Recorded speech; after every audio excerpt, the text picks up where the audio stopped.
Hey everyone, thanks for stopping by my channel. My name is Kadim for those of you who don't know, and my whole goal is really to share financial education, financial knowledge with people like you. I find that in Canada, there's not a lot of people doing that, and that's where I come in. So if you find this information valuable, you find it beneficial, I ask you to like, subscribe, and share this content with someone who you may think may find it beneficial as well. All right? That'll help to make this common knowledge and push this information before more people. So again, I thank you for stopping by. Let's go ahead and get into the content.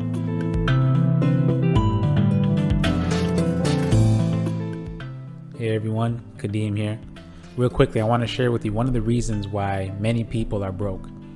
And the reason really is because a lot of people buy liabilities with liabilities.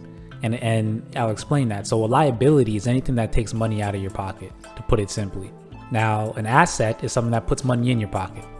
A lot of us, we're going out and we're using cash to buy liabilities, right? Debts, right? You go out and you buy a vehicle, for example, liability.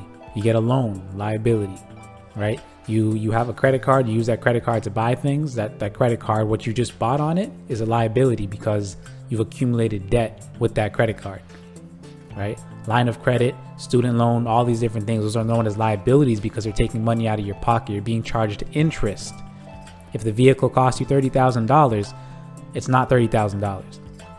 It's $30,000 plus interest, right? You got to pay back more because they're not just going to give you $30,000 and say, okay, here you go, here's $30,000, pay us back when you're ready. That's not necessarily how it works. It's here's $30,000, you owe us the $30,000 plus interest back. So it's taking money out of your pocket. Now, what I meant by you're buying liabilities with liabilities is oftentimes you're going out and you're using that line of credit or that credit card to buy, again, another liability. For example, use that loan to get a car. So you just used debt liability to purchase a vehicle liability. And now if you didn't set yourself up properly, you're putting yourself in a situation where you're just going to be sinking.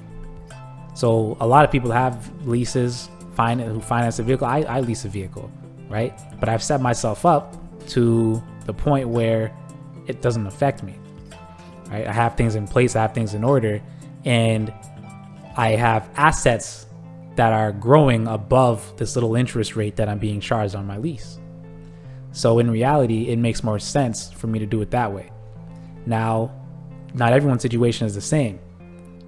Most people are just going to take that whatever loan they have to purchase a vehicle, lease or finance, and again, they're using debt to get another debt. They're using a liability to purchase a liability. Here's what I want you to take away from this. Every time you use debt or you use a liability to purchase something, you are using future dollars for a benefit today. But every time you buy an asset, you are using today's dollars to buy a benefit and a bigger benefit for the future. I'm going to say it again in case you missed it. Every time you use liabilities to purchase something, you are using future dollars for a benefit today. But every time you buy an asset, you are using today's dollars to buy a bigger benefit for the future. So that being said, liabilities are for today, assets are for the future. And we all know patience is a virtue. We've heard that many times, right? So at the end of the day, when you position yourself and you lower your time preference, right? The link to the video is going to be up over here. But when you lower your time preference, you will put yourself in a position to have a lot more bigger benefits in the future. Of course, I'm not saying don't use debt, don't use liabilities. In fact, an ongoing debate amongst wealthy people is if you should use debt or not to finance your lifestyle. What a lot of wealthy people do is they'll use debt to purchase assets. So that debt, depending on how it's structured, can now become a good debt. They use that debt, they purchase an asset, and at the end of the day, that asset is growing above the interest rate that this liability is charging you every month. So let's say the asset is paying you $500, the liability is only charging you $250, right? In that case, you put yourself in a good position.